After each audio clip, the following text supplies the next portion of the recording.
장대장 TV 시청자 여러분 안녕하십니까? 장대장입니다. 자, 설 연휴는 잘 보내셨나요? 네, 이제는 이제 완연한 2020년이 시작이 됐습니다. 자, 요즘 그 젊은 분들도 그렇고 이렇게 상담 들은 거 보면 재테크에 대한 관심이 굉장히 높습니다. 특히 이제 좀 소액으로도 부동산을 투자해볼까 하는 젊은 층도 많이 있기 때문에 참 이 부동산 분야, 하지만 하루 이틀에 되지 않은 게 바로 이 부동산이 생립니다. 그래서 잘 알아둬야 되는데 다양한 컨텐츠를 계속해서 여러분들에게 올려드리고 있는데, 자, 오늘 이 시간에는요, 자, 여러 가지 이제 투자의 방법도 알 수 있는 부분 중에 하나인데, 작년 한 해 동안 어느 지역이 가장 많이 올랐을까요? 네, 인천이 가장 많이 올랐습니다. 그러면 20년 동안은 어느 지역이 가장 많이 올랐을까요? 네, 바로 서울입니다. 이제 뭐 데이터를 볼 텐데, 자, 이런 부분을 보고 단기라면 몇 년, 또 중장기, 뭐 장기, 또는 어느 지역. 자, 이게 여러 가지 패턴에 따라서 투자를 잘 해야 되는데 그 부분에 대해서 한번 분석을 해드리도록 하겠습니다.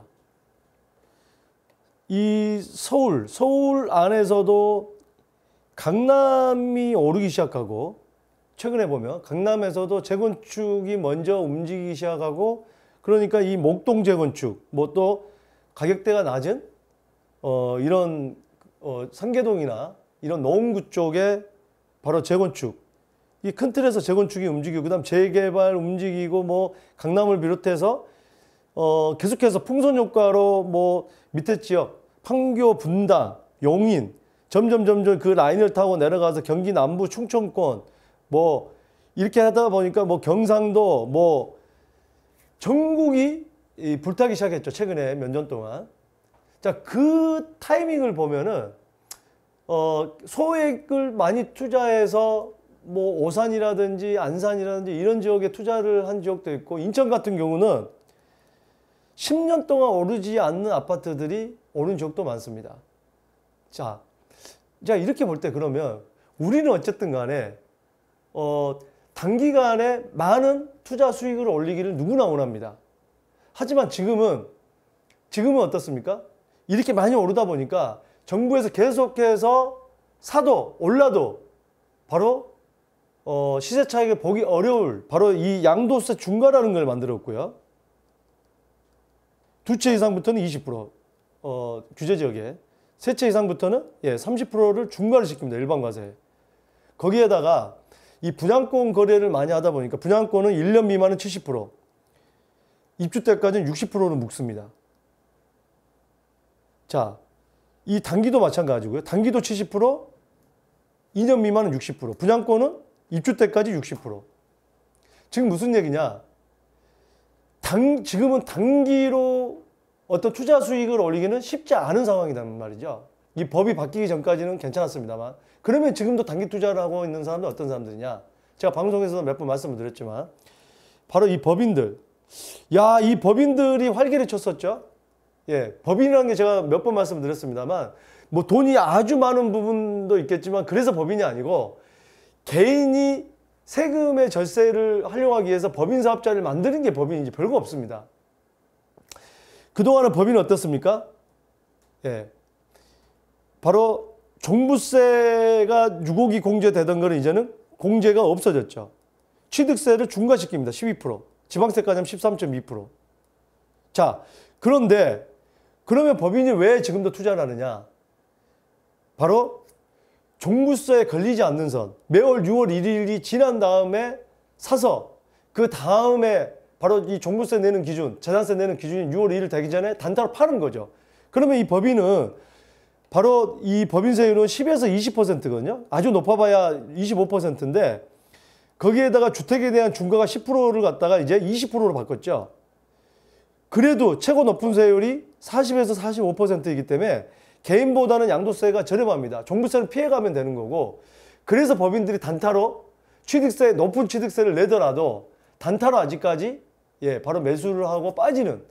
하지만 이 법인들도 굉장히 손해보는 법인도 나오고 있다는 거죠. 과연 1년 안에 사서 파는 게 그 시장이 바로 예를 들자면 동두천 같은 경우도 거의 뭐 몇 달 사이에 막 2배도 오르고 70%도 오르고 하기 때문에 바로 규제 대상으로 들어갔죠. 양주가. 그러면 규제 대상으로 들어가면 팔고 엑시트하는 게 쉽지 않다는 거죠. 그래서 그렇게 되다가 종부세 대상이 돼버리면 종부세 또 엄청 두들겨 맞고 하다 보면 오히려 손해보는 경우도 있습니다. 그래서 단순하게 내가 살면 언제든지 빠져나올 수 있겠지, 이 시장을 정확하게 예측을 하지 않으면 낭패를 볼 수 있는 경우도 생깁니다. 자, 그럼 우리가 기본적으로 이 황금성이 높은 건 어떻습니까? 네. 세대수가 일단 많은 게 확률이 높죠. 하지만 세대수가 이 높은 게 무조건 투자 좋은 대상은 아니죠. 왜냐하면 세대수가, 우리가 보면 서울 안에서도 세대수가 높고 한강변이, 우리는 서울에서는 한강변이 제일 비싸고요. 그 다음에 역세권. 그 다음에 좋은 학원이 좋은 학원가가 있는 대치동이나 목동이나 뭐 중계동이나 아니면은 좋은 초등학교나 중학교를 배정받을 수 있는 그런 아파트 단지, 이런 뭐 요소들은 여러 가지가 있습니다만, 뭐 백화점, 뭐 병원, 뭐 요소들 많이 있습니다만, 이게 많을수록 유리하지만, 자, 그러면은 그런 경우가 있죠. 우리가 하여튼 풍선 효과라는 게 있죠. 자, 이 세대수 많고 한강변이 역세권이 오르다가 그 다음에 어떠냐? 세대수가 적은 곳으로 옮겨 탑니다. 세대수가 적은 곳. 바로 그러면은 우리가 투자 패턴에서 주변에 세대수 많은 지역이 하고 우리 집하고 살려고 하는 이 아파트랑 한 5억 차이 났는데 갑자기 7, 8억으로 또는 15억으로 늘어났어. 갭이. 그러면 세대수 작은 걸 공략을 해야 돼요. 그게 싸게 사는 거예요. 그러니까 우리가 부동산이라는 게 단순하게 뭐가 좋아가 아니에요. 이런 거를 이건 이제 타이밍이라는 거죠. 그래서 이제 타이밍이 중요하죠. 예. 이런 부분들을 잘 봐야 됩니다. 그래서 예를 들면 인천 같은 경우도 10년 동안 안 오던 거를 딱 팔고서 빠져나왔는데 갑자기 2배 뛰었어. 50% 뛰었어.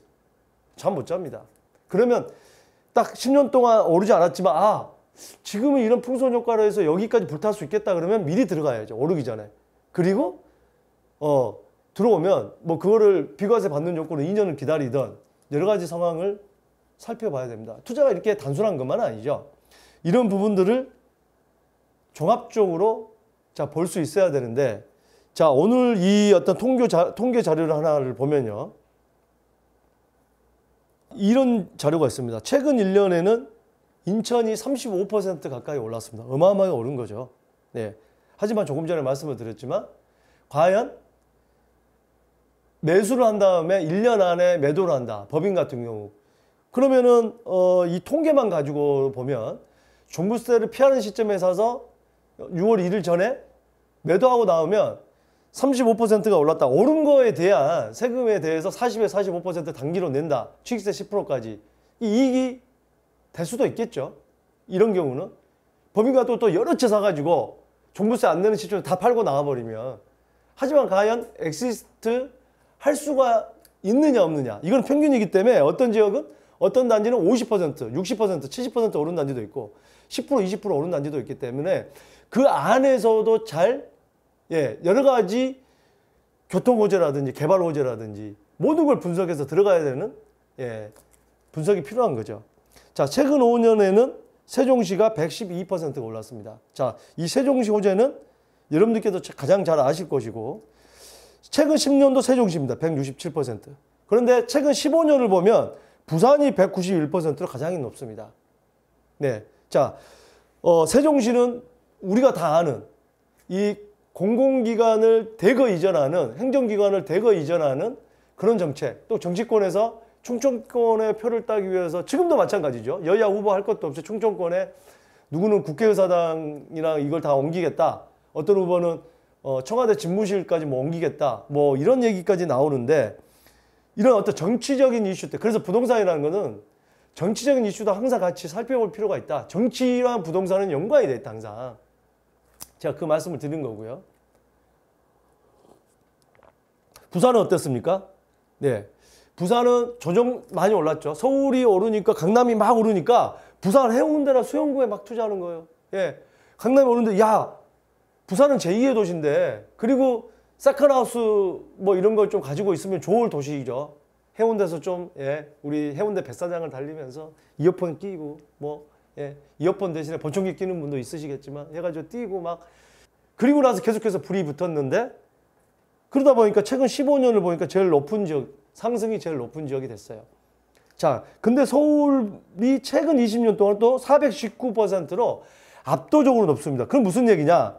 최근 15년은 부산이 191% 높았는데 그럼 서울은 최근 15년은 191%가 안 된다는 얘기잖아요. 5년을 더 과거 5년을 더 더했더니 419%. 그럼 무슨 얘기냐?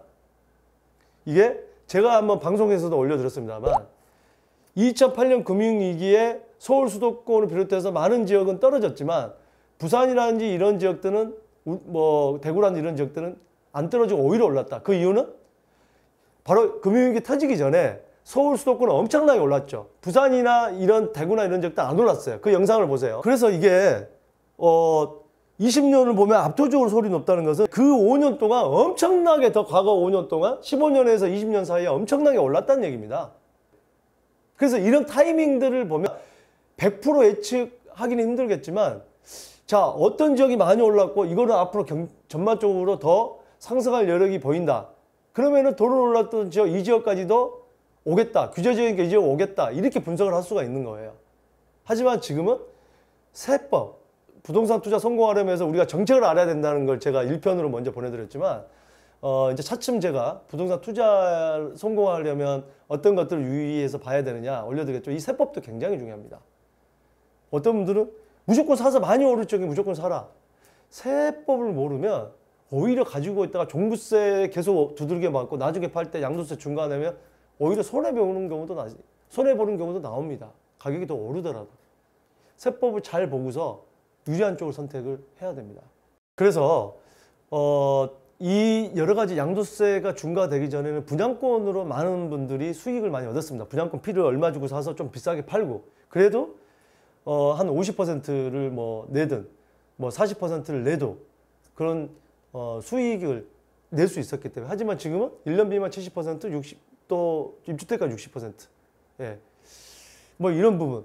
여러 가지 이 세금 부분을 보고서 그래도 돈은 은행에 넣어놓는 것보다 굴리는 게 낫겠다고 판단되면은 또 과감하게 어떤 투자할 수 있는 그런 부분도 필요하기 때문에 이런 전략을 잘 보시고 과연 그러면 앞으로 5년 동안은 어디가 유망할 것인가 이런 부분도 한번 살펴봐야겠죠.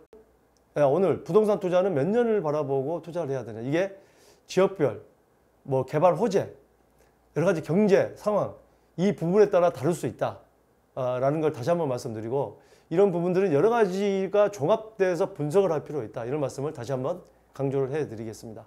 오늘 이 영상이 여러분들 여러 가지 결정하시는데 도움이 되셨길 바라겠습니다. 여러분들의 고민 상담 혼자 고민하지 마시고 우리 장대장TV에 연락을 주시길 바라겠습니다. 감사합니다.